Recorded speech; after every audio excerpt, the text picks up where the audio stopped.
Thank you for attending this press conference.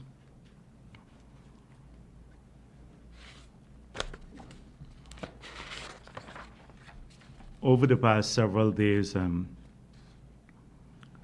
there has been widespread discussion on several issues, and so I wish to bring you up to date on many of these matters that have been in the public domain. A lot have come from the opposition, but I will save those for the end of the press conference. Now, a lot has been written about and been discussed in the public domain about oil spill, national emergency, and our preparedness to address any potential disaster should that happen. We have outlined over time the several steps taken to address any such eventuality. I wish to reinforce what we have discussed over time, because it seems as though there is a coordinated attempt by a local group that is hired by foreign lobbies and quite a few people from international organizations who cannot stop any production of fossil fuel in their own countries, but have an agenda as it relates to small developing countries and their production of oil and gas. In fact, I believe it's a selfish agenda.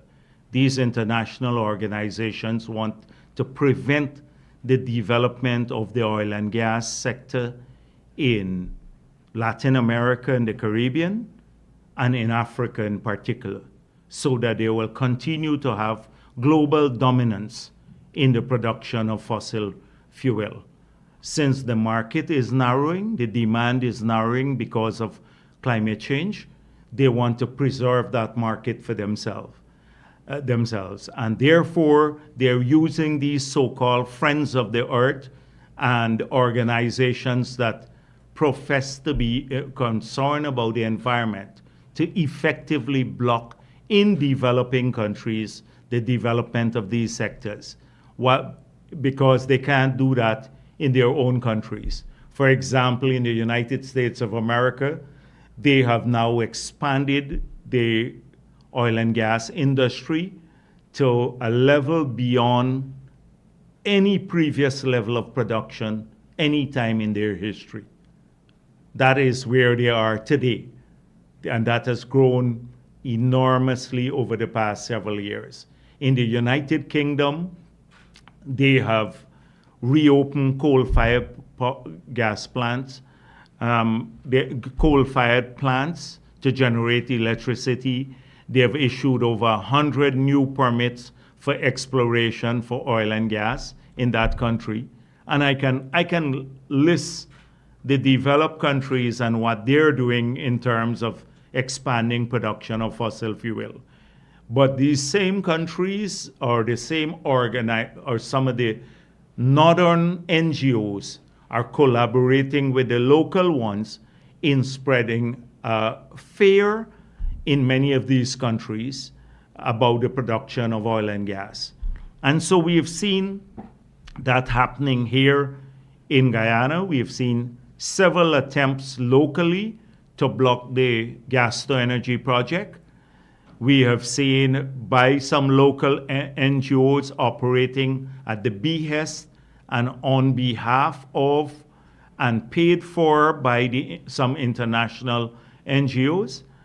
We have seen them now create this great fear about potential oil spill in the country and our capacity to address this.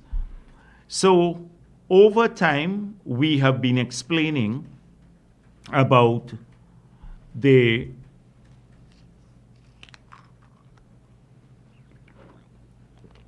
growth in national capacity to address the oil and gas sector. I was pleased that the head of the EPA spoke about this matter sometime in the past, because there's been lots of questions about the adequacy of resources to address any potential oil spill. And so now we know that there is insurance to address of up to $600 million to address a single event. Secondly, that there is a $2 billion parent guarantee. That is all the co-ventures combined had to give a guarantee of $2 billion. Further, we have argued that the asset base of the company here, the local company, could be used to address the liabilities arising out of any potential oil spill. But the head of the EPA has also addressed another issue, which is the adequacy of all of these resources. So many people have been saying that this may be inadequate. We believe it's a substantial amount of resources. He was speaking about the Environmental Protection Act. He said, in the words of the act, it is strict liability. What that means that if you're a permit holder, you're fully responsible and fully liable for any pollution that you cause, and that does not have to be proven. So the EPA Act already deals with full liability outside of the insurance that I spoke of, the parent guarantee, and recourse to the substantial asset base. But the Act mandates full liability on behalf of the permit holder. In this case, the permit holder is the company producing here. But this is not adequate for us. The EPA legislation, although it speaks to full liability, is not adequate. And that is why we have indicated that we are working on a new bill to be tabled in the Parliament. By tonight, we will receive the first draft of the bill, and that would be sent to different departments of the government, the EPA, MARAD, the Aegis Chambers, CDC, etc., for the first round of discussions. But we plan to table this bill and hopefully have it passed before the recess, which is in August. And the name of the bill would be National Oil Incident, Emergency Response, and Financial Responsibility Bill 2024. So this will greatly enhance our capability to not just hold those responsible for any potential polluting activity, not just the oil and gas producers or the oil companies, but shipping companies and others, to hold them fully liable, but also ensure that people, if their activities are affected, they will be fully compensated for those any loss that they incur because of a potential oil spill. Now, on the other hand, we have mandated that Exxon develop their capability, their local capability, this is through the environmental permit, to quickly address a spill should it occur. And that is why we have asked that they have the capping stock available in the country, which can plug an oil spill immediately should this occur. And that was not available in many other parts of the world when they had environmental disasters. So I just wanted to address this one issue.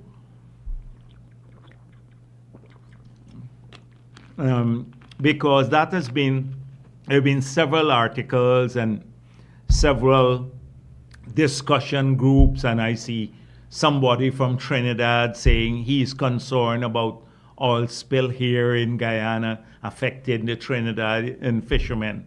When they were producing oil and gas for 100 years, they were now worried about an oil spill occurring or in Trinidad affecting our fishermen. So the steps we are taking to address this issue are way beyond what many other countries have been doing. We're not just ensuring that there is that we have financial means to do so, that to address the problem, but we also have the law backing us so that should any such incident were to happen, then we'd be ready to address it. So since I'm on the Exxon on oil spill and the oil and gas sector, I heard today that Exxon did a briefing about their investments in Guyana. And so I have here a document that apparently they circulated. And they asked, and they just put at the bottom here, not for reprint, background only. I think it was shared to the media at the briefing session. Now, I looked through this, and obviously Exxon is trying to defend its position and its investment in Guyana. And they're free to do that. To share their perspective on the substantial investments they've made and how this is impacting the country generally and the future that they expect in the sector. But what I've seen here is that somehow Exxon wants to speak about the revenue. Now, we already agreed that because of a poor PSA, a flawed PSA signed in 2016 by Trotman, that we're getting less than a fair deal. And we have admitted this, we have a long time back. That is why we have changed the current PSA. We have changed it substantially so that in future we will get substantially more tax revenues from this activity. Now, what Exxon is trying to do, they want to take credit for the substantial investment and production, but also take credit for our tax revenue. Now, these tax revenues are part of normal way of doing business in a country. You pay your taxes. So they have showed, they want to speak about the national budget, and they have shown the growth in the national budget from 2020 to now, and somehow is attributing this to their tax revenue. Now, you've heard me said before that this year, that although we have a $1.1 trillion budget, less than 30% will come from the oil and gas sector. But somehow they want to create the impression that this massive budget that we have this year is fully financed from their tax tax payments. Now, this is very misleading. What Exxon should focus on is how much money they're making. That's what they should tell the reporters, not how much taxes we're collecting. Because this is already we agree that this tax take is lower than what we should be getting. And this is not really taxes, because none of this comes from taxes except the 2% the royalty. So it's not really a tax because they pay zero tax. This is the profit share. And we all agreed that if we had a better PSA, the profit share should have been higher in the initial stage. But this is, so when Exxon does its own PR, I would urge them to keep away from this and maybe talk more about the big question that people have been asking, how much money they make on this matter. It irks me as the same way that they did these billboards, that they look like they're financing all of our activities in this country. I pointed out that in this year's budget, our non-oil revenue is much more than oil revenue in financing the budget.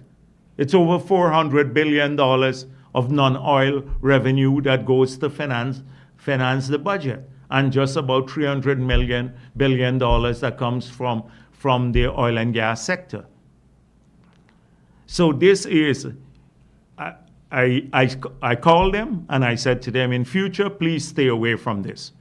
You talk more about how much you're making. And I hope that the reporters ask them that, not to talk much about our share, our part of the profit sharing, but how much in this period, in the 5 years since they calculated not the royalty payments, but the profit share that we receive over the last 4 or 5 years, they should have done the same, how much they received in this period. I hope that you ask them that. The other thing I wish to speak on, again on the oil and gas sector, is Nigel Hughes and saying, ill-prepared oil producing Guyana heading down a road to chaos. Now, the headline says, lack of capacity will see foreigners reshaping country, Nigel Hughes. And then he speaks about several issues. He speaks about, we have not begun to demand of our government what is their plan as to how they're going to be dealing with this revenue throughout the economy. We're going to be in chaos. We're going to be like a kid in a candy shop with more money, and we're going to die of diabetes. There is no plan whatsoever as to how we are going to manage the economy across the board. We don't have the capacity. He goes on to say we're doing zero planning. Now, Nigel Hughes doesn't know what he's talking about. Nigel Hughes is, every time we have elections, he resurfaces and tries to sound profound. It's a lot of nonsense that he's talking here. In fact, if anything, you would know that in our manifesto, even before we returned to office in 2020, we outlined the sectors, our plan for the sector. We outlined the things that we wanted done to strengthen management and regulation, and we did those things. We outlined the reform of the NRF for greater transparency and in the use of the resources. We spoke about building local capacity for investments and supply of goods and services by having a local content law, which we passed. And as a result of that, many other Guyanese now, or tons of Guyanese, companies have been benefiting from about 700 million US of procurement opportunities. In the same law, we prohibited the use of foreign skills if we had the comparable local skills here, so that they would have to build capacity. We have, in the same law, we force the companies to outline their 5 years plan and how they will build local capacity, the training of Guyanese, etc.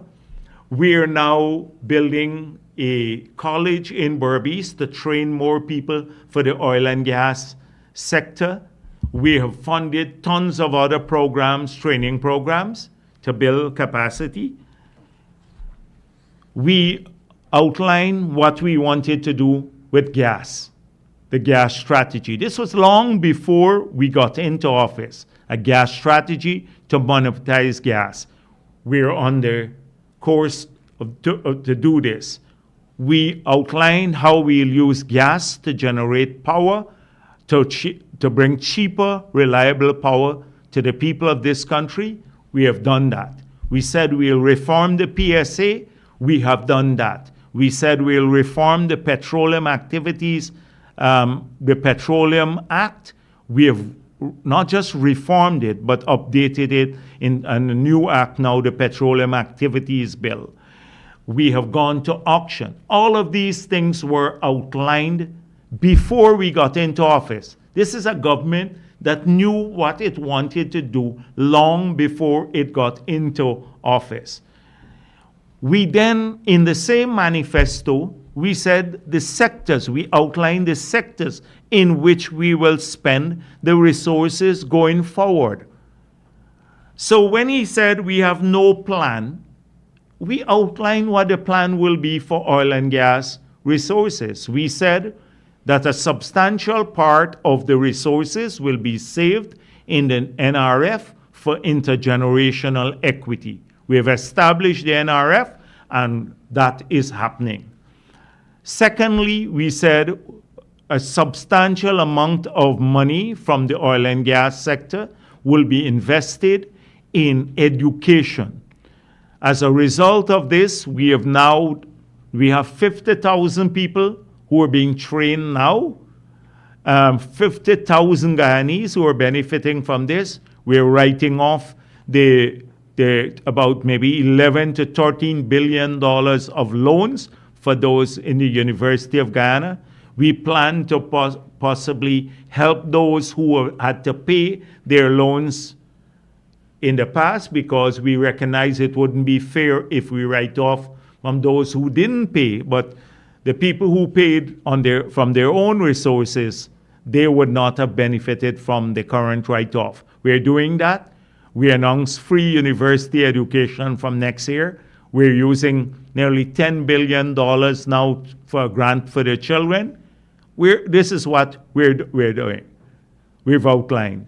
And that's where we're spending the resources. We said in our manifesto too, this was even before government, we said we'll invest in a world-class health system. We're building 12 new hospitals and upgrading the entire system. I don't want to belabor it. We said in the manifesto we will build infrastructure for the future that will support economic infrastructure, that will support a diversified economy so that we avoid the Dutch disease. And we're doing that. You see the infrastructure rollout across the country. Ports, power plants, cokers, highways, etc.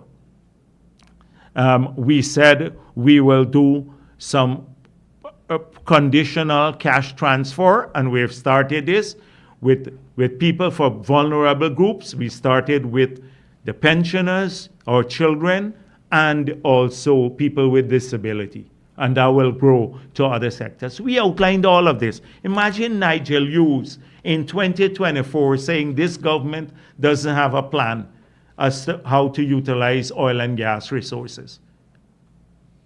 This is what you have to deal with.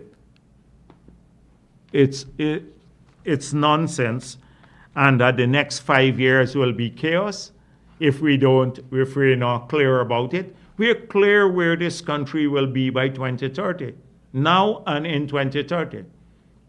We are clear about every sector, what kind of education system we'll have by then, the world-class health system, the security, a whole range of other things. And here they're talking about how foreigners will reshape our country.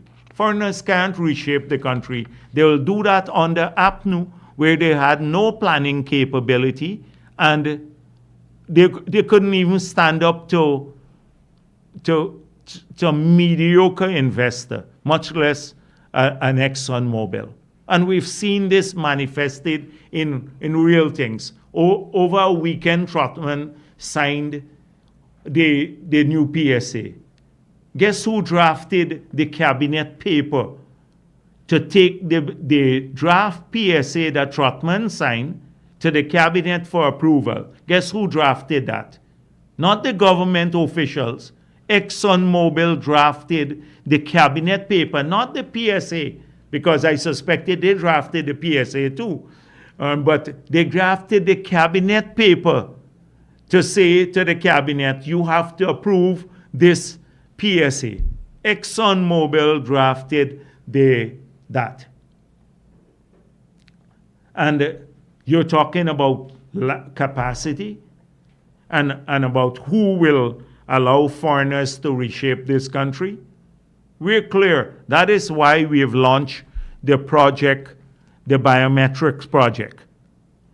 The biometrics project that we have that is ongoing will give each person, every Guyanese, they would have an ID card, one for citizens and one for non-citizens, so that we know who is in our country, every foreigner who is in our country, and we can track what they do in our country. Because you wouldn't be able to open a bank account or anything else except unless you have one of those cards as a citizen or a non-citizen.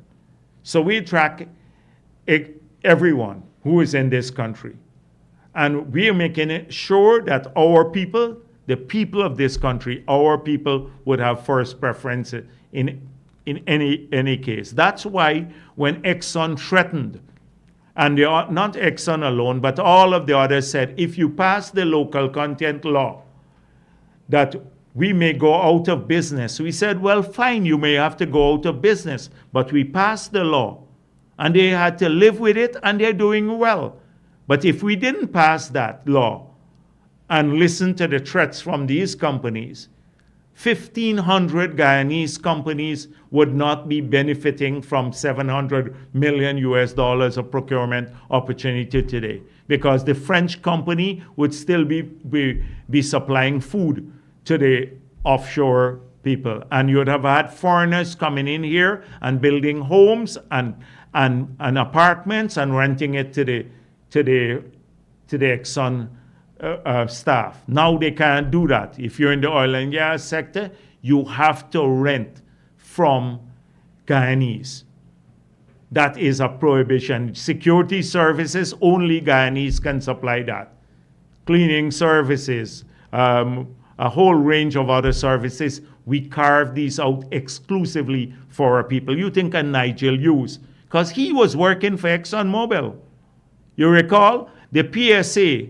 I think the PSA has his address, his office address as their local office. So you think they would have done that? We urged them from opposition to defend local interests, and they did not. They could have easily passed the local content law too. They did not. So this is something that we need to tackle. And since I'm on this issue of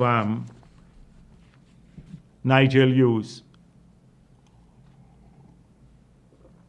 maybe I just continue in the same vein.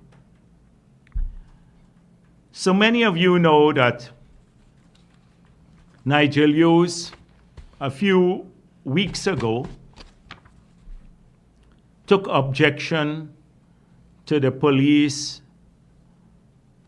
describing his client as a male Negro person. And so since then, he has written to the ERC, and they have public meetings now, playing on this, banish the N-word. Now, the N-word is not Negro. The N-word is another word. But playing on people's emotions. So, what are the facts? Every one of you here know who has gone to the police, or maybe even at the hospital,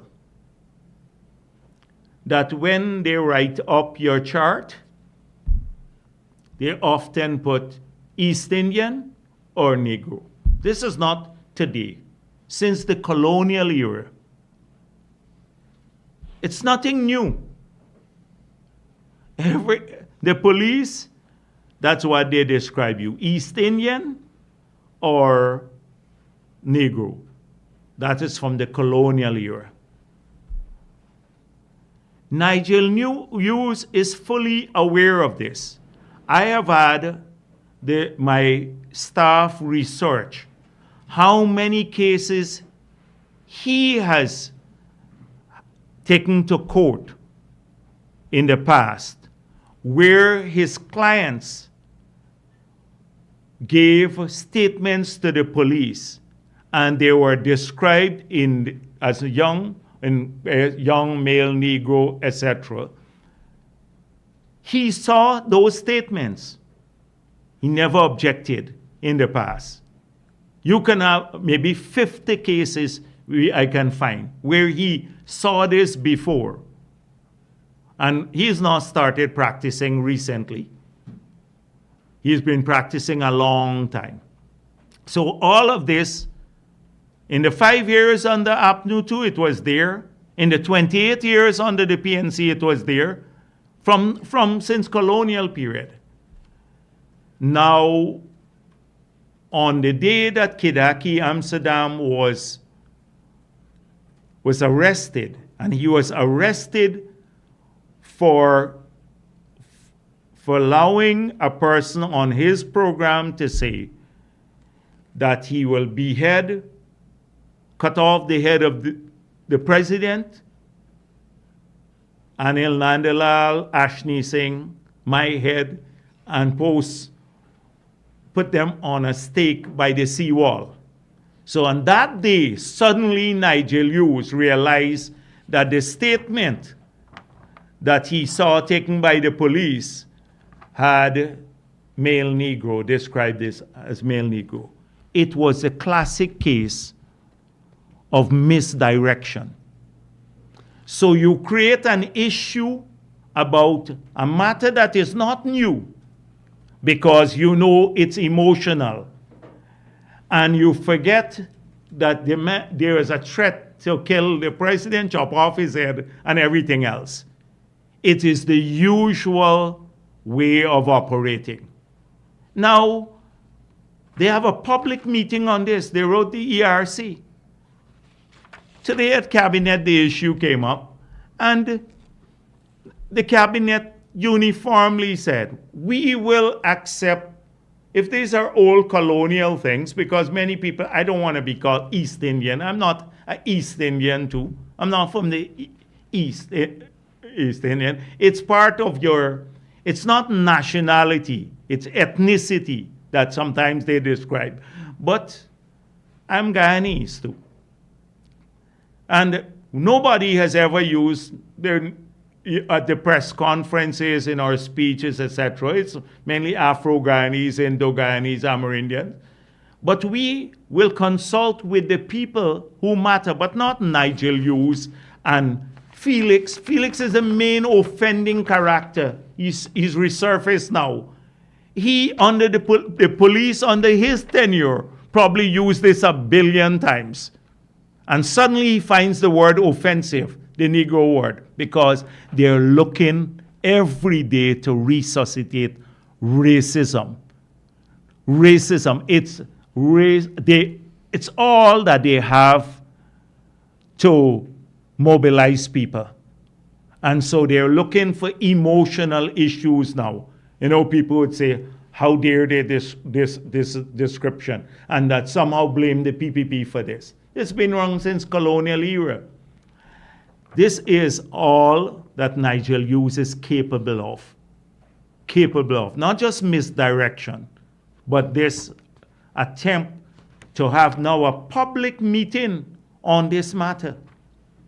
All they had to do was to call the president and say, we're not happy with this. You know, it doesn't really fit into how people feel about this matter. Why not? Let's change it. And they would have had a receptive ear. Like the cabinet today said, people's sensibilities should prevail.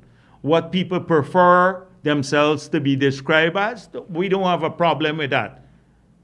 Because it's something that, you know, it's not part of our law. It is how people have been described, particularly in police reports. You don't find it elsewhere, only in the police report or in some cases in the hospital since colonial era. But for them now, it's a big political issue, as though it was the PPP who, and trust me, with these characters here, you will hear that it's the PPP or Jagdeo caused this to happen now. There's nothing. They have absolutely nothing except racism to mobilize people. And I see, let me deal with a few other matters that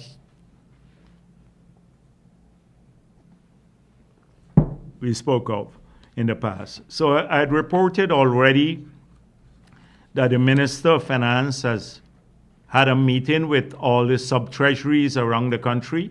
In the past, I think 2 weeks ago, I spoke about a large number of people who are having a difficult time receiving their payments even after they've completed work for the government. And that sometimes people slow this down deliberately at the processing level. The clerk sits on the payment sheet, or it never moves forward to the accounting officer's level so that the payment could be effected, and then they request people to pay them money to expedite it. So the Minister of Finance has spoken to the sub-treasuries and to the Accountant General's Department about this matter. And we will hold the people, the accounting officers in the ministries and the other agencies responsible for the breaches here.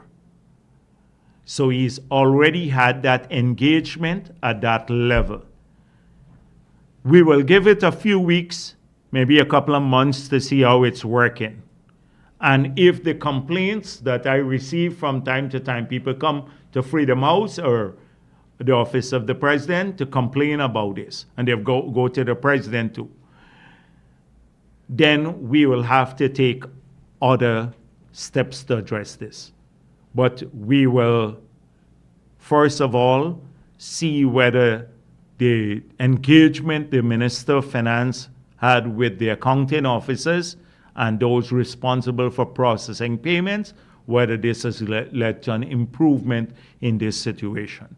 Now, I can understand people holding things up if they're not clear.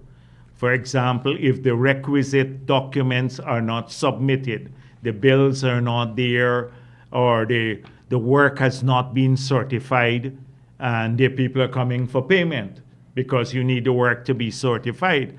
But not when all of that has been done. People have to wait 2-3 months to get their payments because many of them have loans at the bank. Many may be, have a working capital that they have to service those, particularly contractors and suppliers, even small people. I'm not talking about the large ones too.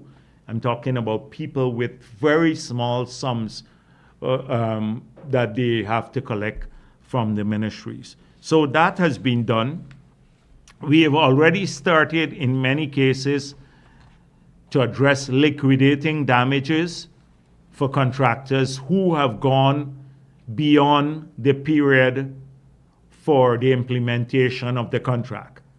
So as you know, many of the contractors in their contract they have to put up a performance bond. And the state can draw down on the performance bond should they not complete the contract or complete it on time. So in the past, a lot of people who had not completed their work, there was a lax view of implementing or instituting liquidating damages.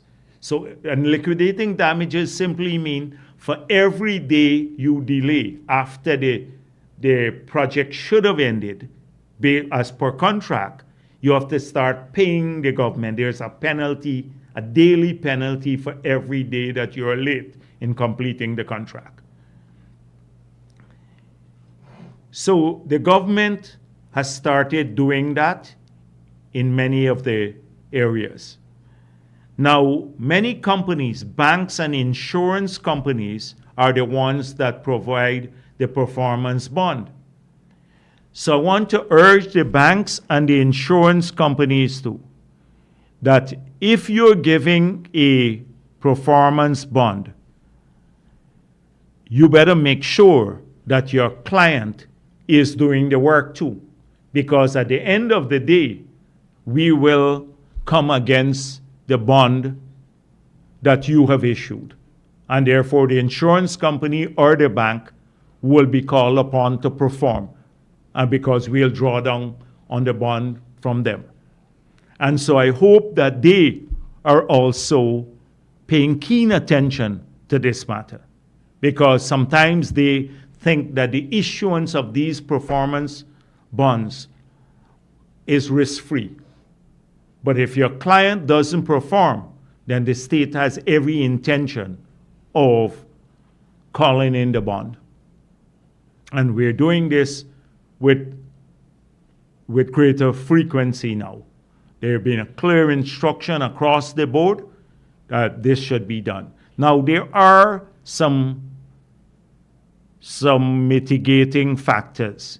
For example, if you have like an extended rainy period, then people can get an extension of the contract, because if they have to, say, pave and you have 2 months of rain, continuous rain, then under the FIDIC book, the engineering book, they allow for extension on the basis of circumstances that are beyond the control of the contractor. But those are rare occurrences. So I want to put on notice, again, not just the contractors, but the insurance companies and the banks that are issuing these bonds, that we intend to levy on these bonds, to take the bonds.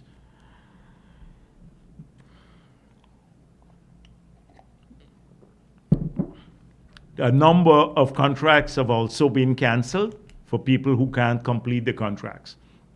So let me also indicate that if you have contracts that you haven't completed, then that goes against your track record when you bid again. So in the past, we may have, because of the paucity of contractors, may have turned a blind eye to some of these. When people don't complete, then they get another work somewhere else. But more and more, this is going to be a factor in ensuring that people are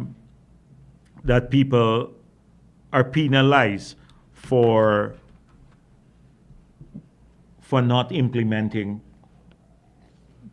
or completing their contracts. A few months ago, also, I think it was Skyshore News that asked about their foreign currency situation. And I had indicated at that time that we continuously monitor the foreign exchange market.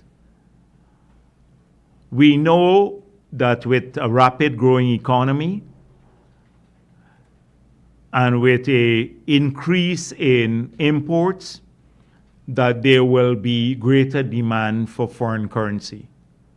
Our import this year on the current account of the balance of payment would be over $5 billion. Last year, it was about $6 billion, but that had some elements of the FPSO coming in. So that's natural that once the economy is growing, there will be a greater demand for foreign currency, for legitimate transactions, that is to import more goods, to import more machinery and equipment, consumer goods, to make payments for a lot of the intermediate goods. And therefore, that the market may experience from time to time some mismatches. So far, we had seen that overall the market was clearing itself. Although there was a wait list for a number of people, importers, that the market was clearing itself. Because on a daily basis, we watch the aggregate foreign currency available to the bank and their aggregate demand. Some banks may have a mismatch. They may have less foreign currency and more demand, but another bank may have more foreign currency and less demand. So we look at the aggregate. And I said to you at that time that should we see any situation where the short-term mismatches would put upwards pressure on the rate that is to depreciate, then the state had the capacity to intervene through the central bank. So we have, in the last week, we met with the bankers. We have seen a situation where we've had the short-term mismatch.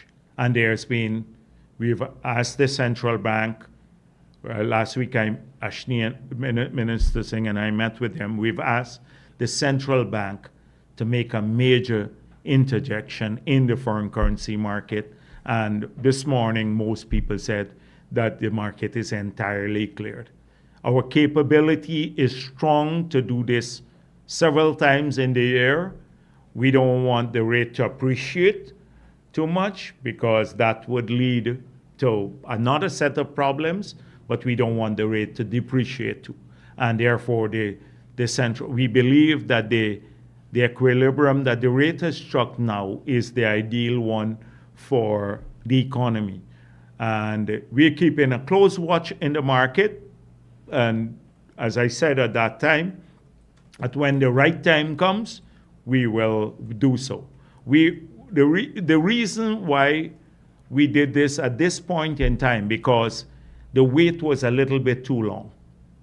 The wait was a little bit too long, and it was starting to affect people's payment. And if you have to pay, it affects your track record if you don't pay on time, etc. So there's been a major injection into the market.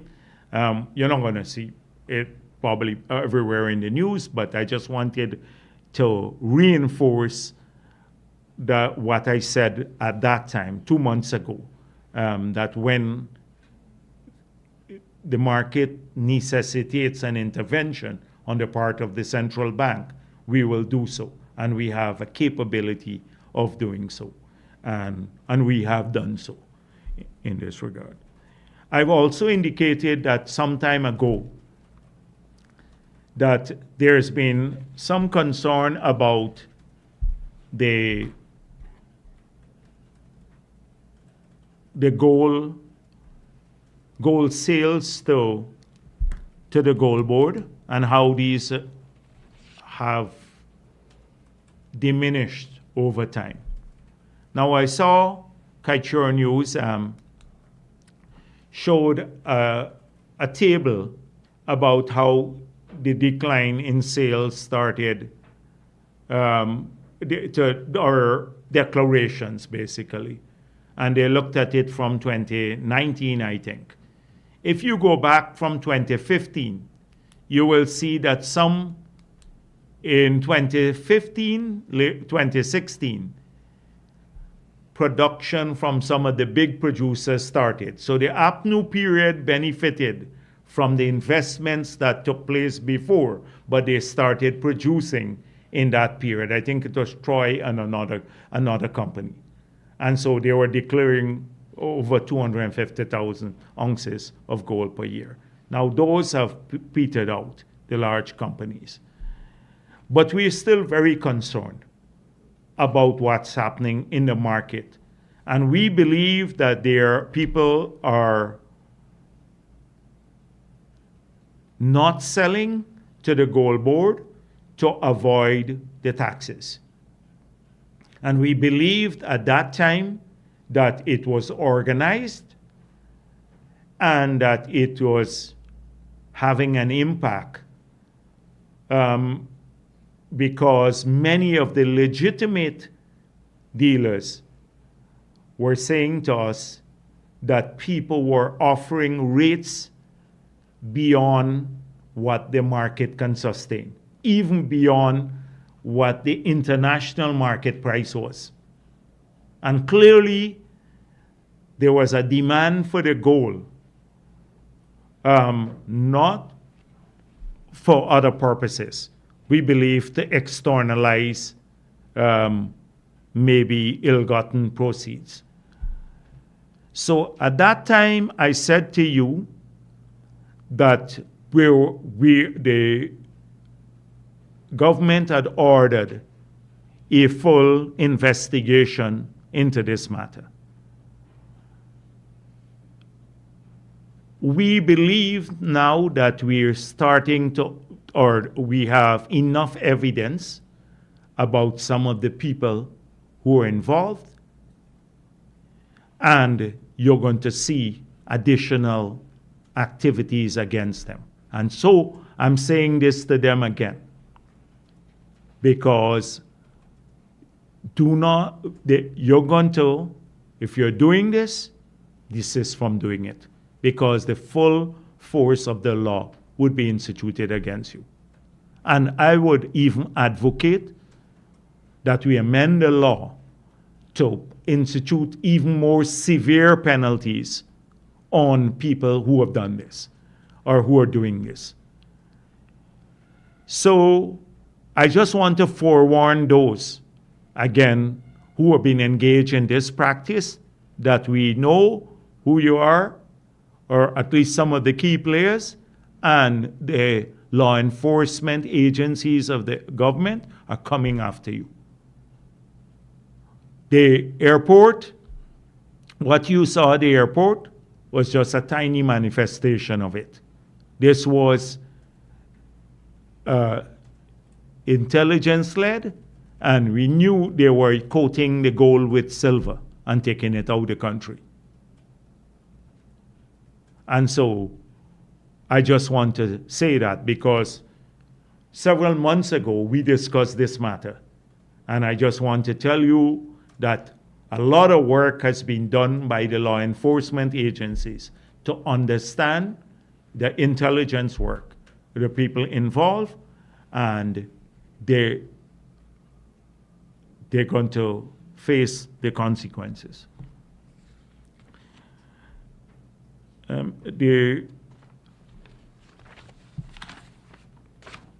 There are a few issues more that I want. From my outreach, there are several issues that came up in the outreach.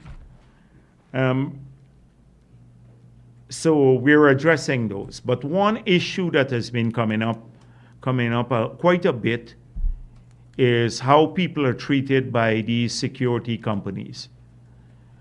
A lot of the security or the companies that provide security for the government in different parts of the country, many of them have a habit of deducting NIS payments but not making the payments. And so people, if they later have an injury or something of this sort, when they go to the NIS, they can't receive benefits. So we have ordered the NIS to have an inspection of all of these companies that are providing service on behalf of the government of Ghana, who have had contracts, and we're expecting a report in 2 weeks' time. And should we have an adverse finding in relation to particular companies on this matter, they run the risk of losing their contract. Now, people, they get paid, the security companies, they get paid for a service. They have to pay the people who are working for them. And they have to also ensure and pay them on time and ensure that their deductions for taxes and for the NIS, especially NIS, that those are remitted to the NIS. So if people suffer injury, they have recourse to get some benefits from the NIS. They have that recourse. So I just want to forewarn those also today, that the people who are running these security companies. I think I'm going to end there today. There are a few other matters that I may want to speak about a little bit later. I'm extremely pleased that, as you see, the president just came from Region 1, and the response was extraordinary. People came out. They raised their issues with the president. People were very supportive of what the government has done over the several years we've been in office, the return to some dignity and viability in many of these Amerindian communities, the support they got. They were very vocal. They expressed this at several of the meetings with the president. And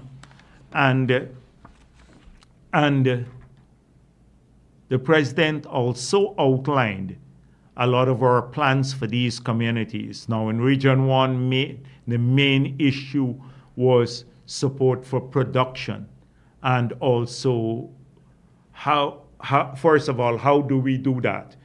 So the state will work with the communities to assist them in land preparation in some of the villages. We'll work with those communities to ensure that they have planting material, and then issues of transportation and processing of the production in these outlying areas. But Region 1, those were the key issues that came up on the visit. And if you read the reports, you will see all of the promises that the president made in relation to enhancing production and job creation in these communities too.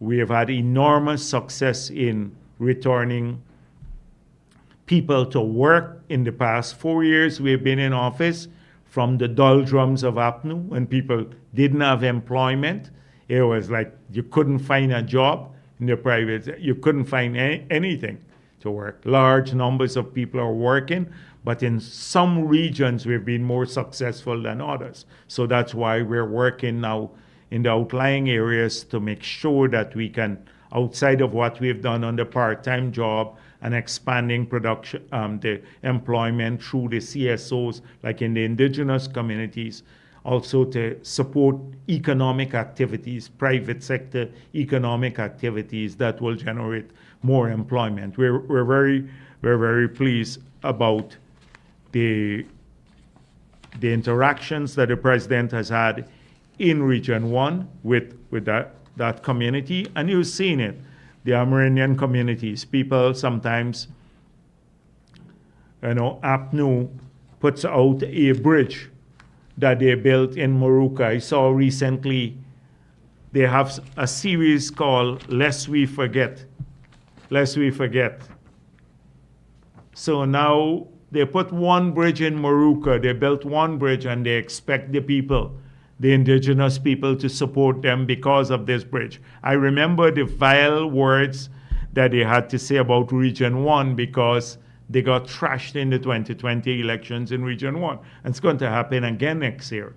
And so they believe it's a single bridge. So lest we forget this bridge that they built in the Moruca over a tiny creek like this. But they took away all the jobs from the people in Region 1. They started putting in taxes in both the Mabaruma end and Port Kaituma end. They started collecting taxes there from goods imported into that area when we had practically treated it as a non-tax area in the past. Up to 2015, they introduced taxes, collected over $4 billion. They don't remember that. They don't remember the thousands of jobs that they took away. And so we, this is why we have had in many of the local government elections, or the elections for Tushao, like I saw Garrido Low, who was a former minister under the last government, contested elections in Quebana, I think, as a Tushao, and she came number 3. Now, from a minister contesting a village election and coming in number 3 is a testimony to how little you did in those areas in your tenure. And she was in charge. She was supposed to be like sharing out resources in these communities, etc. So that's how people actually view the APNU presence. But the Lest We Forget series from APNU, it's a feeble attempt to talk about their success in the 5 years. So 500 houses built, they said.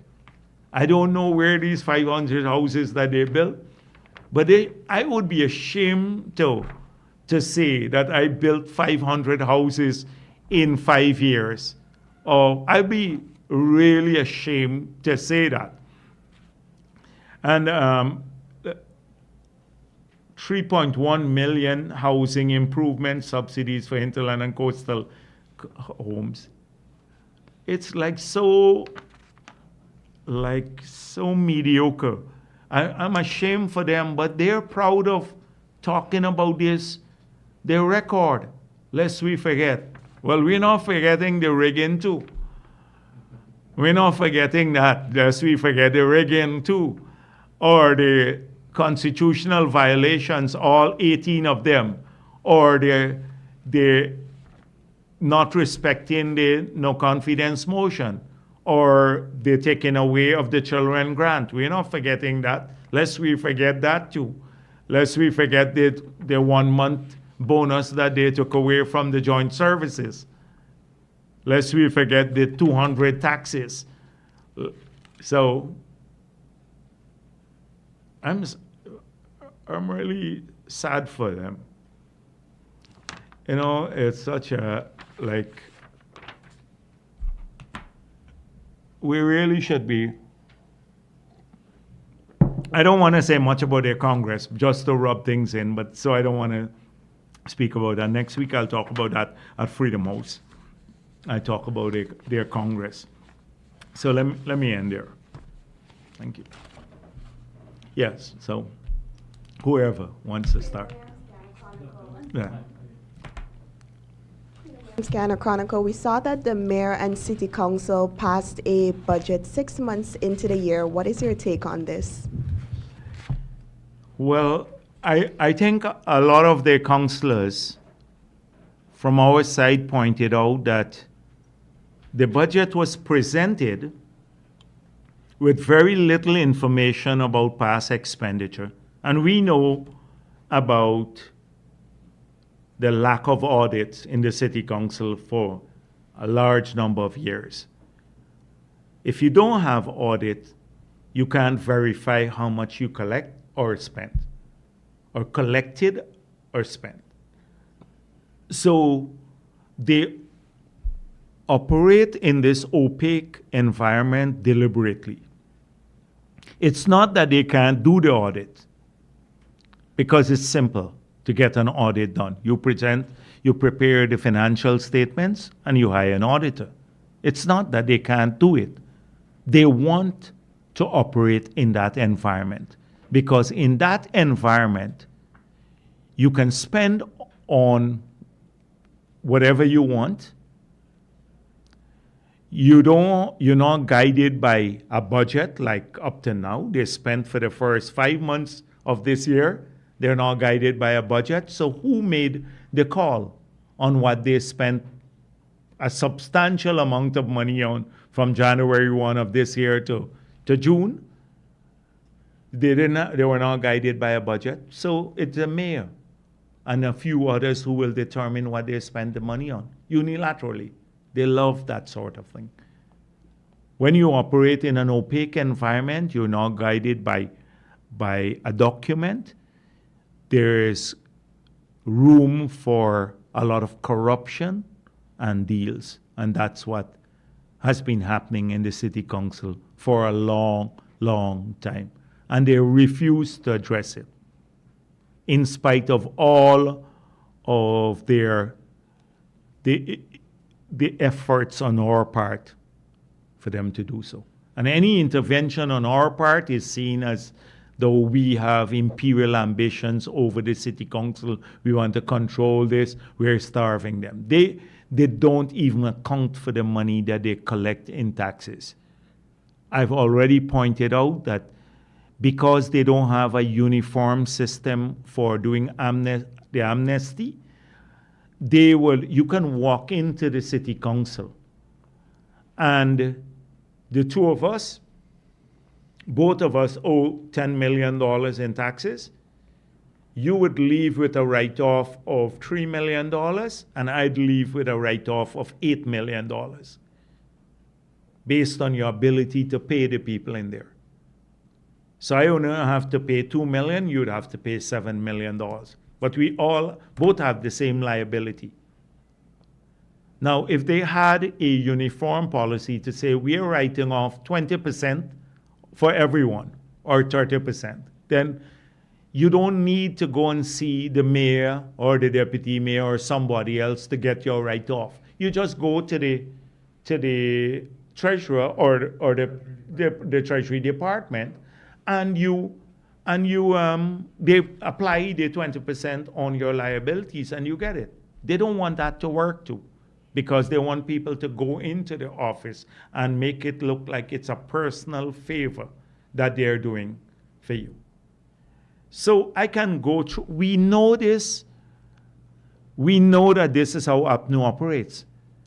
But every time, so it's no surprise. I'm shocked that people still don't see what's happening at the city council. And that is why. So the budget came now. They're not, and most of the money in the budget now doesn't go for services again to the people of Georgetown. So guess who will have to do roads and drainage and the sluices and a whole range of other activities? It's the central government. And then they would claim that they're not getting support from the central government because their budget is for a number of things. There are some dangerous things that they're suggesting, though, that to put people property on sale. And I know how this works. We met with the bankers earlier this week, and so they were asking about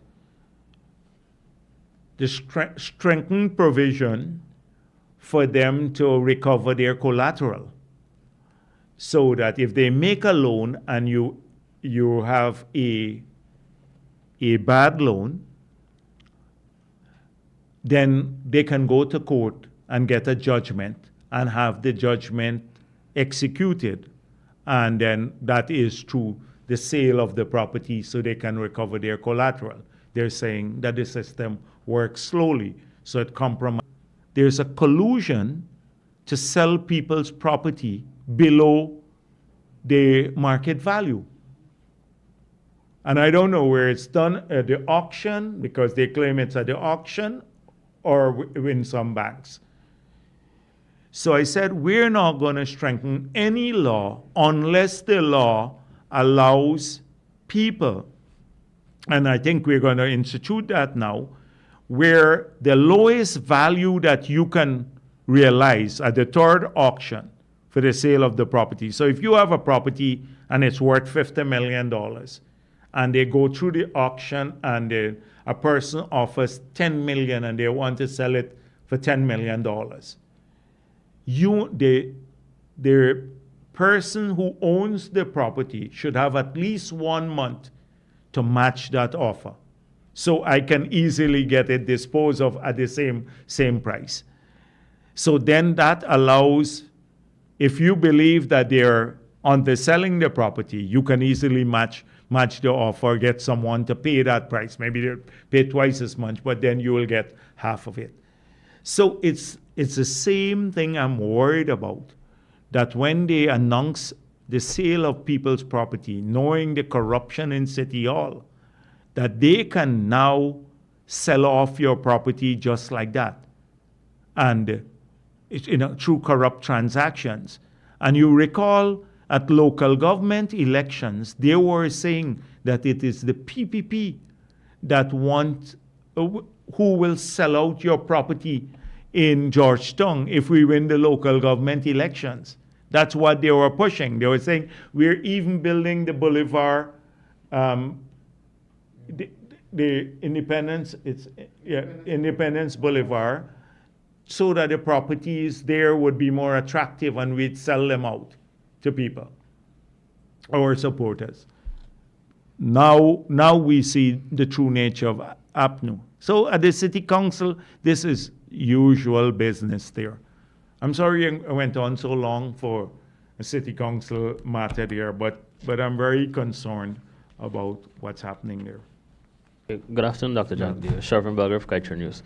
In the vein of capacity, it's estimated that the Trinidad Energy Department has approximately or around 18,000 people working, monitoring the day-to-day activity, not only day-to-day activities, but even the expenditure of the oil companies and so forth there. How staffed is Guyana's energy department or oil and gas sector?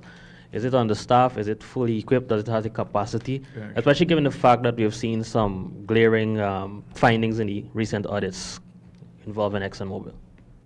So, first of all, your last comment, your last sentence, that especially since the last audit finding. So that doesn't relate to in-house capacity. We, as per the PSA, and we took a deliberate decision to have an external auditor. So you don't have to build in-house capacity to do the audit. In fact, it would be unwise to do so. You should be able to buy the best expertise. We have gone today, we've advertised. In 2 instances, we've done 2 audits and we've just now advertised for the 3rd. So we will get external auditors to do the audit.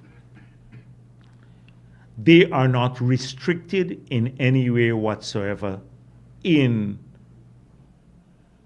addressing or pursuing their terms of reference. So they have terms of reference to audit fully the costs.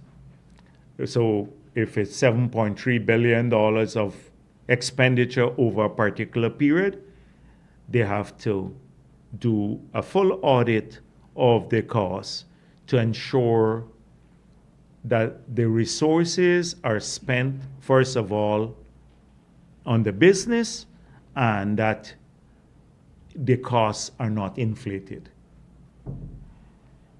So that has happened twice, and it will happen in the future. We have no intention of interfering with the external auditors. Further to that, we recognize that we did not need to build an in-house capacity to review the audits. That we have the GRA, which has a petroleum division now that's been building capacity there. But we have within the GRA itself a great capacity to do audits and to advise on audits. And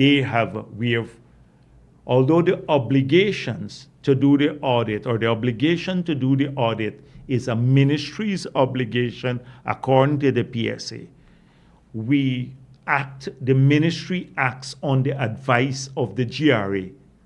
So we have extended our capacity to another government agency to do the audit. So you can do things without compromising by operating on inbuilt capacity elsewhere within the government and also hiring external auditors. A lot of our work, we want to hire the best capacity around the world. So when we drafted the amendments to, say, the Petroleum Act, or the new PSA, or this new environmental law, or we're doing regulations, we buy this capacity from external because they can easily, within these firms globally, they can then say to us, here are 15 countries of comparable size that have been addressing this issue, and this is how they're doing it in the country. Apart from these 15 countries, another 10 countries are addressing it in a different manner. So we benefit from a global look at the particular issue. Often if you build in-house capacity, they don't have that global experience. So if you look at a lot of the work that we've been doing, we have worked on the terms of reference. So we say what we want, they do the draft, and then we adjust the draft to suit our particular conditions. And it's done in an iterative manner. So for example, when we were establishing the 10% royalty, so we said, moving from 2% to 10%. We said what royalty rate and a tax rate, a 10% tax rate, corporate tax rate, would allow us to earn more from the 2016 PSA, but still keep us globally competitive. And we started off at 5%, and then we found there was still big room. We were still very, very competitive compared to others. And then we moved up all the way to 10% royalty. So it was iterative. It's back and forth, and we did the simulations, etc. So we don't know because a country builds a capacity. So Trinidad and Tobago produces, I don't know how much now, maybe 50,000 barrels of oil, maybe around that level, and gas. But if they have 18,000 people, good luck to them, 18,000 people to do that based on what you're saying. I don't think we need 18,000 people to do that. That's like the whole public service in Guyana. The whole public service to look at this one sector. And I think we have, our sector is well managed. I think the Brazilian minister recently said, we should operate at the speed at which Guyana is operating. We should utilize our resources and start exploring in the equatorial region of Brazil that is offshore here in the this Atlantic belt here. He's urging Brazil to do what we are doing. So clearly, I don't know. Trinidad has to decide how many people, if it wants 18,000 people working in a sector. But I believe we're doing well in this regard. We're looking out for national interests. The disagreement that exists in our society is over the PSA and the terms of the PSA. And we all agree that it's not the ideal PSA, the 2016 one. We disagree on whether you should renegotiate or not.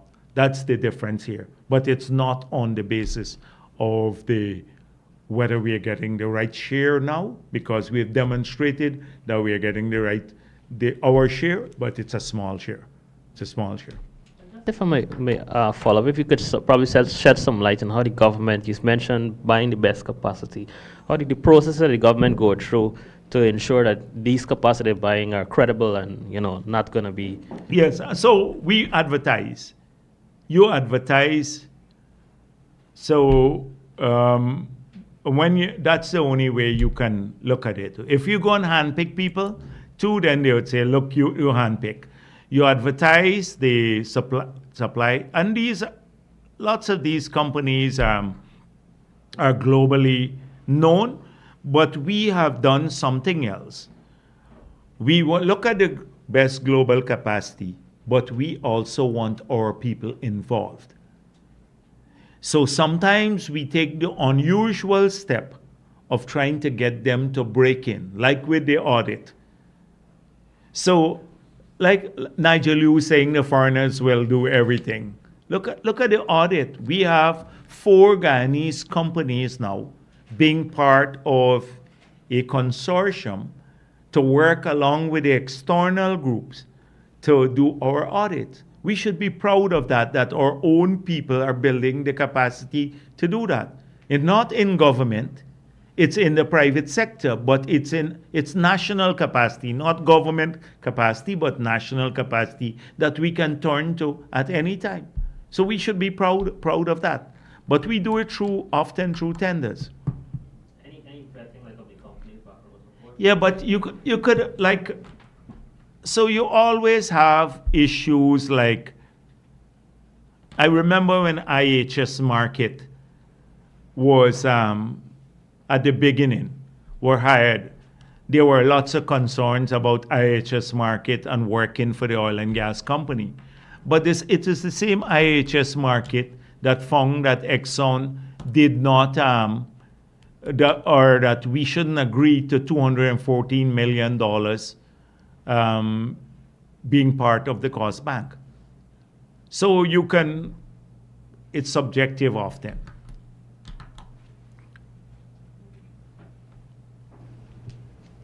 Dr. Jagdeo, good afternoon.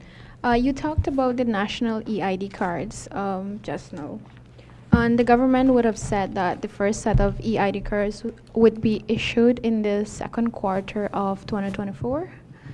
I know the company is working, but there could be some delays because we have to also get the local team to manage and all of this here, because this database will be crucial for everything, for e-health program, the e-schools we want to build, a whole range of things. It would transform that entire all of these sectors, including security, police and security matters.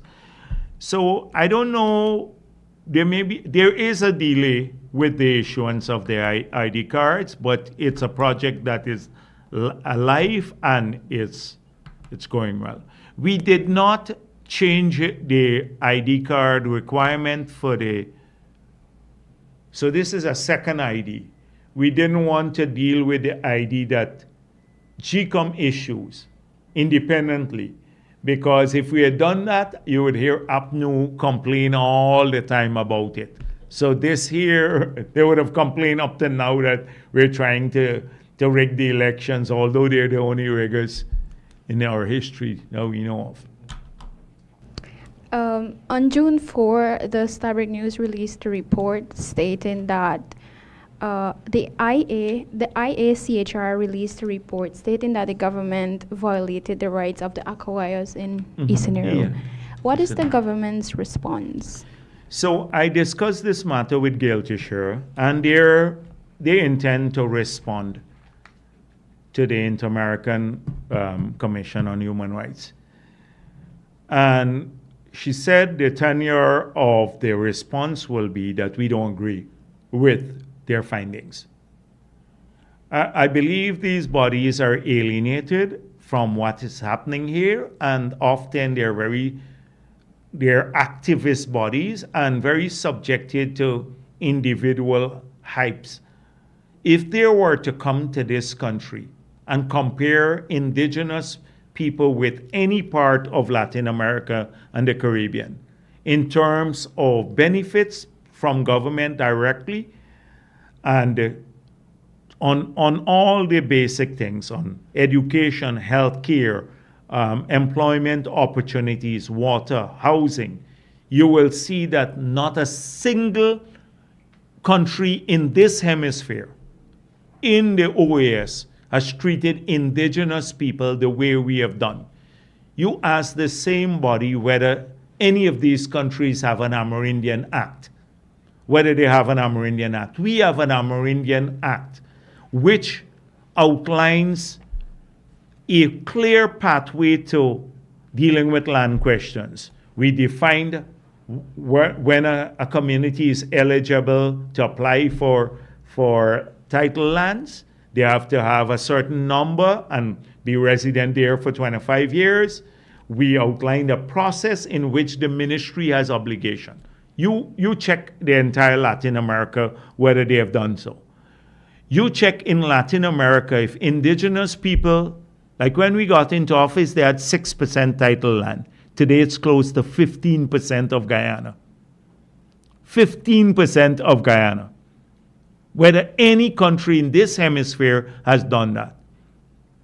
You find out whether the countries in this hemisphere have a dedicated ministry for indigenous or Amerindian development, indigenous development. No, the answer is no. Whether there's a constitutional commission in any country in this hemisphere for indigenous people, like we have the Indigenous Peoples Commission as part of the Constitution. None of that. Whether they have a body similar that's recognized by the government and supported by the government, like the NTC, full support of the government. Our record on indigenous people's treatment is way, way above any Latin America country where indigenous people live. So to go and say it's Chinese landing and it's an Isinero, these are two matters. They're taken by the APA, the same APA that is trying to block the LCDS funds to 242 Amerindian villages. It's an activist kind of body. And Gail Tisher is right that we should question their knowledge of this country and our national policies, because it seems as though they don't look at these things. Absolutely none of this.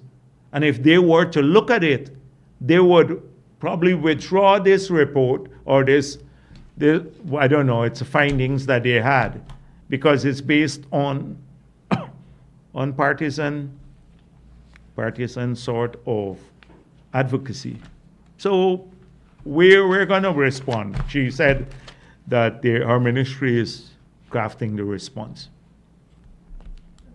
Yeah, yeah, go ahead. 2 more. Right. So you mentioned that the cabinet is looking at the matter referring to the GPF using the N-word.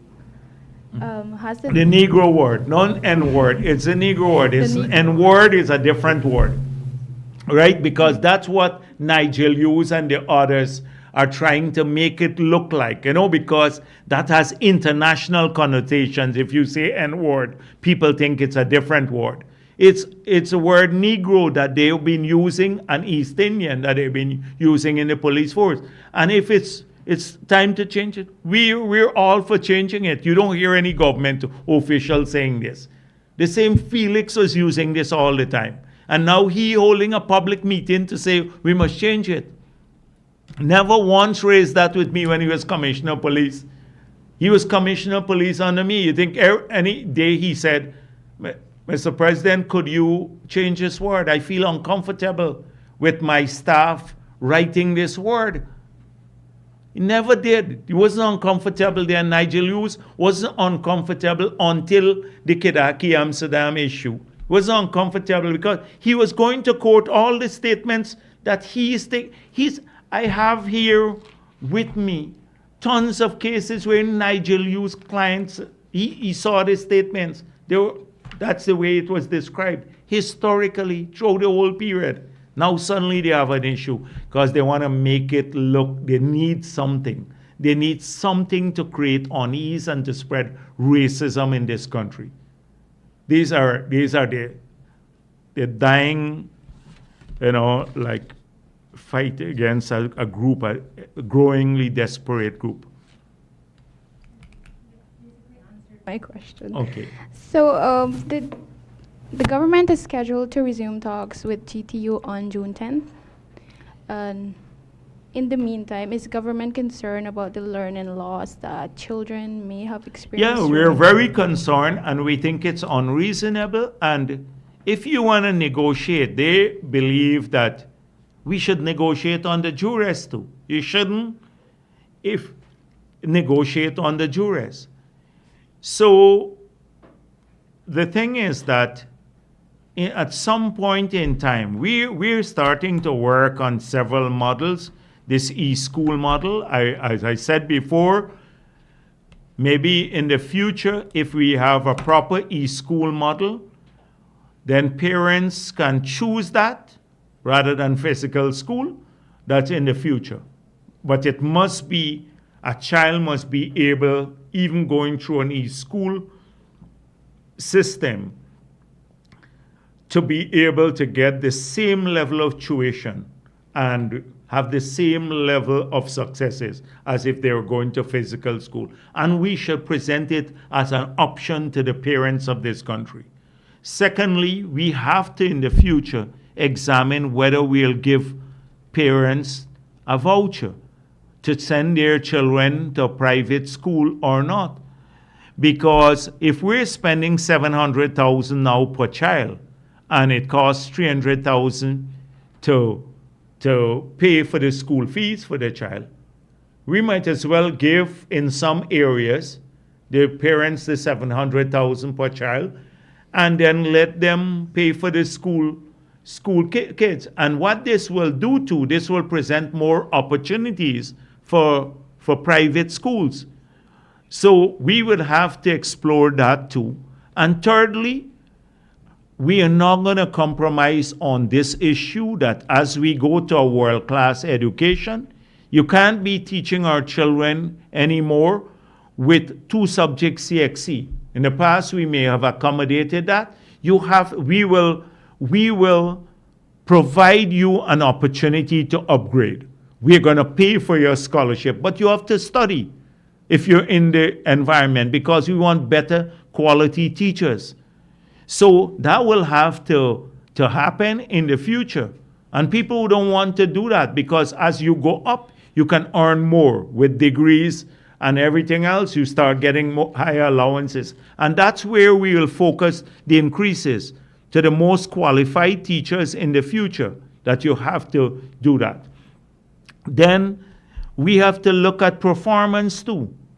Many people, when you look at the average school attendance for teachers in school, so we have like 14,000 teachers, and even before the strike, only 70% were going to school. So on every given day, we had about 4,000 teachers who were not teaching.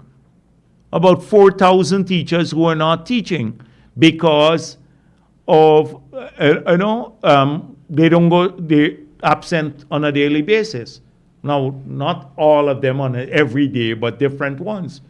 So you have to look at that. And the head teachers, too, have to bear more responsibility in the future. And clearly, if some of the schools, I've had cases like 2 schools now where all the teachers wanted to work and the head teacher doesn't want them to work and threaten them if they do work, then there'd be consequences. Well, there should be consequences against that head teacher. And if they're intimidating people, then they should not benefit from none of the concessions we're getting. Because like the duty free and everything else, if you are intimidating, you have a freedom to strike. You can withdraw your labor, but you shouldn't intimidate others who you want to go to work. They're closing, the people go with their kids to school in some of the school, and they head teacher and some of the teachers shutting the door in the morning, telling them go home. They can't do that. So this is, and again, we're making it clear. We have appealed the case. We have appealed the case. When I look at the right to strike versus the freedom to strike that the judge ruled on, whether it was right to strike or freedom to strike, you can't strike and receive pay. If you strike and receive pay, no framer of the Constitution could have intended that. How could the parliamentarians or me as president who assented to that, did they ask me what was in my head? How would I as president assent to constitutional changes that say you can now work but receive pay in this country at any level, not just teachers, through the government and in the private sector too? Where in the world you would find a mad set of legislators like that, or the president of any country agreeing to that? That was in the mind. You have to go into the mind of the framers of the Constitution. And if you look at the recommendations from the Constitutional Reform Commission, it came as the right to strike, but in the Constitution was changed to freedom to strike. Because a right connotates that, you may be able to get paid, but even the right, you shouldn't be paid for. This is the utter nonsense. And that's why we believe this will be overturned. It's absurd. It will be overturned, and all people who are on strike will not be paid. We're making it clear. So whilst we want to work, we are prepared to engage the teachers, the teachers union, on the way going forward. Nobody ever talks about the $2 billion of dues that they collect. Every time I raise that, they've collected $2 billion of dues and not accounted for a cent. They've not accounted for a cent. The same teachers union. The general secretary shouldn't be a member of parliament based on their own rules, the union rules. But she is a member of parliament. People don't raise these things. And the children are affected mostly. The children, they're coming back to the point. I saw they said they're willing to adjust to come from 22 or something like that now. We've made it clear. You want a multi-year agreement? Let's talk about a multi-year agreement. We're prepared to talk about a multi-year agreement going forward from 2024. And that remains our position. So we want to work with this sector. We have trained more teachers than in the last 4 years than ever in the history of our country. 4,000 on Gold Scholarship and another 2,000 finished Cyril Potter College. That's about 6,000 of 14,000. That's about 40% of the teachers in 4 years went or paid for by the government of Guyana. And so the matter is highly politicized. Once Coretta McDonald is there, you're not going to have a resolution to this matter. They want to keep it alive. They want to keep it alive so that they can use it politically. And we've seen statements like that already. People praising Coretta for taking the political fight to us from the other side. Yes. Fanu Manakchan, the Guyana Times. Sir, can you give an update on the Marriott Hotel sale? Have you heard at all from Mr. Batrawi's company whether they're still interested in going forward? And also, can you say if government has heard from the US Exim Bank on the loan for the gas to energy project? You had said so in the second quarter, I believe. Yes. So the thing is that the last report I got from Ashley saying they've been dealing with this from our embassy there is that it's being prepared at the technical level. They came, they did the environmental assessment on their own.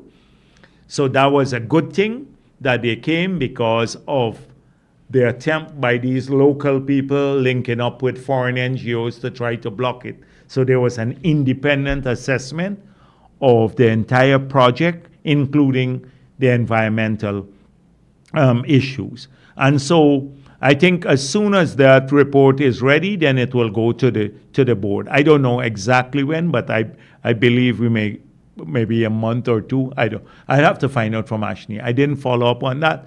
But right now the project is moving forward, and we're paying for it. We're paying for it from our resources. So it's moving forward. So we're not desperate. We're at a point where we have to stop this project because the loan is not coming through. And we have a number of alternatives too that I explained this in the past, that we're not a party or a government that don't have contingencies. So this project will be built. The gas to energy project will be completed. It will deliver 300 megawatts of power. It would produce stable, cheaper electricity to the people of this country. And also from that project, we'll start becoming a net exporter, an exporter of cooking gas from an importer now. And we will be able to pay back for this project even from the proceeds of the sale of the liquids. That's it. And we are firm in that. It's going to happen. So this is where. And what's there? The Marriott Hotel. Oh, the Marriott. So I don't think that company, the offer revolves a lot around that gentleman. So there is a second-ranked bidder, but I don't know where NISIL is in the discussion with the second-ranked bidder. But I said the last time I spoke on this matter, just after the man passed away, that we are not desperate to sell the Marriott. We're not desperate to sell the Marriott. So if the second offer is concluded, I think it's about $86 million. The first one was 91, and the second was $86 million. And if it doesn't go through, it's fine. The Marriott is still there, 100% owned by the government of Guyana, not me.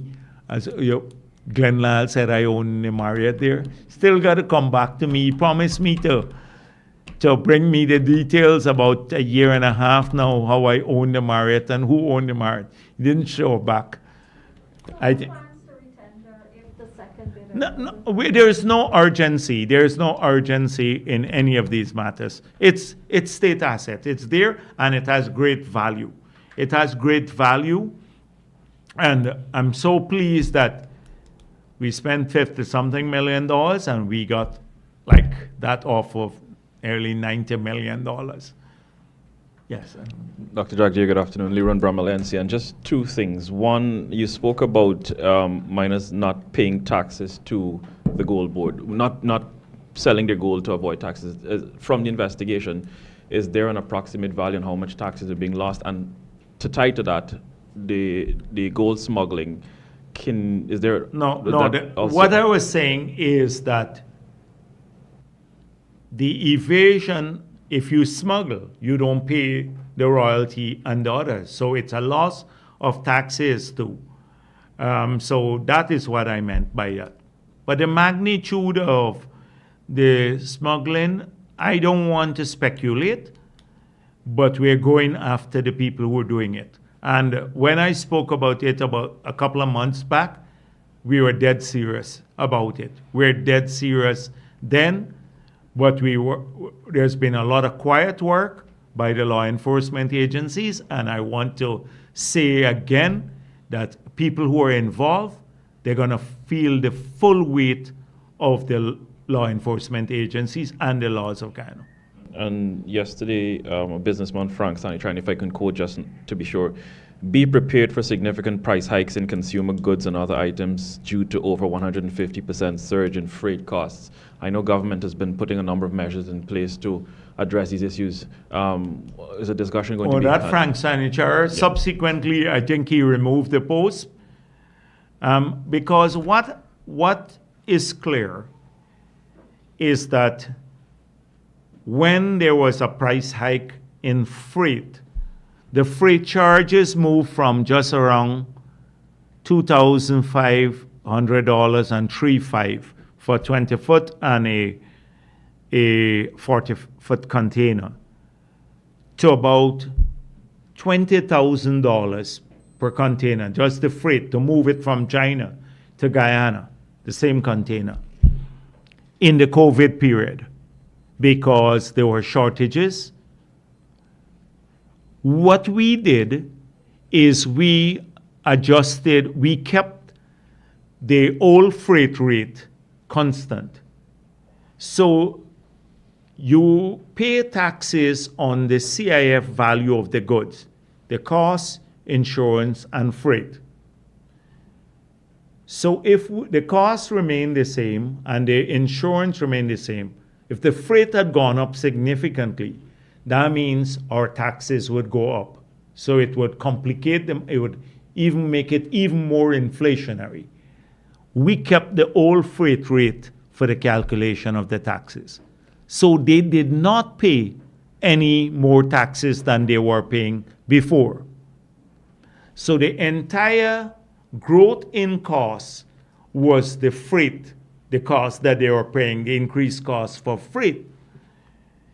So a lot of those people, when the freight rates came down back to $4,000 odd, we still kept the old arrangement in place, the old rates, but the freight rates came down back.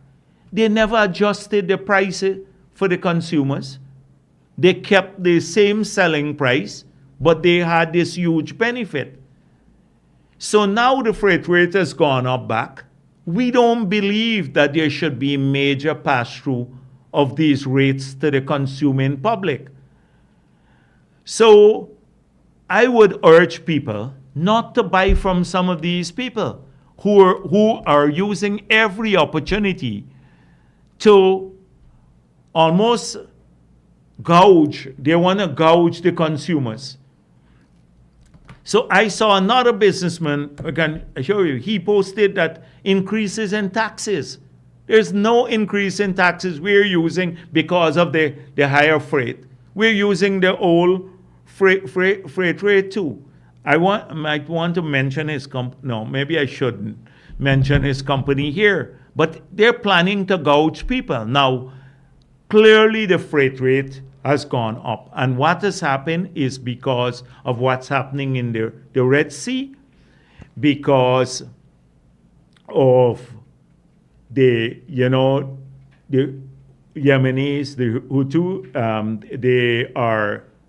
the vessels have can't traverse that sea. They have to come all the way around, so that has pushed up the cost of freight. And then the bottleneck in the Panama Canal. Those two things have impacted. So in any inflation here, it's not driven by domestic policies. It's largely because of these two events, which we are hoping to abate, because if the war, Israel's unconscionable attack on the Palestinian people were to end, that would abate the situation back, hopefully, in the Red Sea.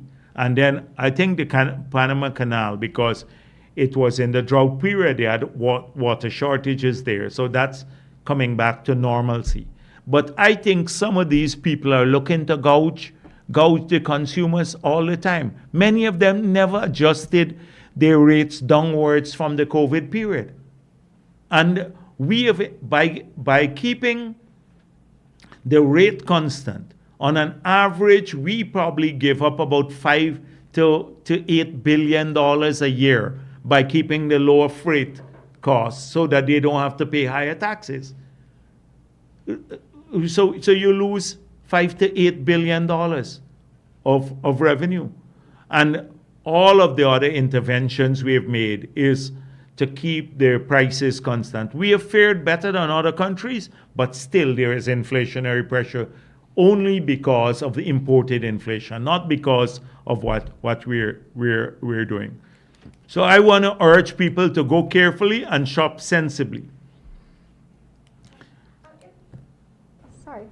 There have And been- I spoke with the commissioner yesterday too, and he said to me that the average value of the containers, the declared value, is significantly lower than the real value too. So maybe we should look at on the declared prices for some of these people. Yeah. Dr. Jagdeo, there have been a number of international reports about Russia sending warships to the Caribbean and with possible stops in Venezuela. Is this something government has been made aware of, and can you comment on it? We're made aware of it. The president has spoken to several people in the region. The view is that shared by some of our partners is that it's not something that we should worry about, that it doesn't represent a direct threat to Guyana or Guyana's interests. Nevertheless, we're vigilant and we're keeping this issue firmly in our policy radar. Dr. Jagdeo, good afternoon, and also Williams Culture News. Yes. I believe it was 2 weeks ago, I would have asked you a question in relation to Guyana probably not being able to benefit from a $2 billion guarantee if Exxon is pumping above the safety limits. And you would have said that you would have reached out to the EPA with a number of questions that included, have you received that report back from the EPA or response from them? The EPA sent me a letter that they received from the president of Exxon Mobil here, Alistair Routledge. And he said that they discussed this with their insurers and that this is part of that they're working according to plan, and therefore it doesn't represent a threat. So I asked and they had a reply. EPA wrote and the reply came from Exxon Mobil. Great. Secondly, and the policy would be on it. Yeah. Thank you. Secondly, can you say if there have been any recent updates with the discussions with the government and Exxon in relation to the second audits? Because you would have mentioned 2 weeks back that letters were written. So have you gotten a response? I don't track that because that's a routine function. What I know now that they have sent that letter off to Exxon because I would assume that it had gone after I told you. And last week I called and they had not sent it as yet, closing off the first audit. So that was sent. And this one is a routine engagement between the GRA and and Exxon and possibly the auditors, when it gets to a stage where the GRA says to us, these are the final, this is the final advice, that's when, as policymakers, we'll get back. So this is how much we'll accept, and this is what we will not accept. So when I don't report or engage in the routine discussion, it's only when it comes to a level where you're required to make a policy input. That's when we get involved. If I remember correctly, and correct me if I'm wrong, last week when a colleague of mine would have asked about the audit report, you said you didn't get to check it or you didn't check it yourself. So my question to you is, have you checked the audit report? And the audit report that we receive is a full audit report. I think Dr. Glenlal is confusing elements. I saw,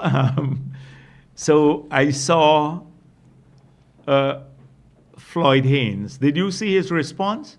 I saw that. Well, I think he was being very mild when he spoke about Glenlal and his capacity to understand these matters. Floyd Haynes and the people who do these audits, they're highly qualified technical people. And so I can understand the agony and the pain that they have to suffer when they have to respond to the daily ramblings of a guy who doesn't know anything. Can you imagine that? The pain that you have to suffer when someone boldly pronounces that he has discovered the new world, like Christopher Columbus. He just discovered a new metal on the, on art, and it's all nonsense.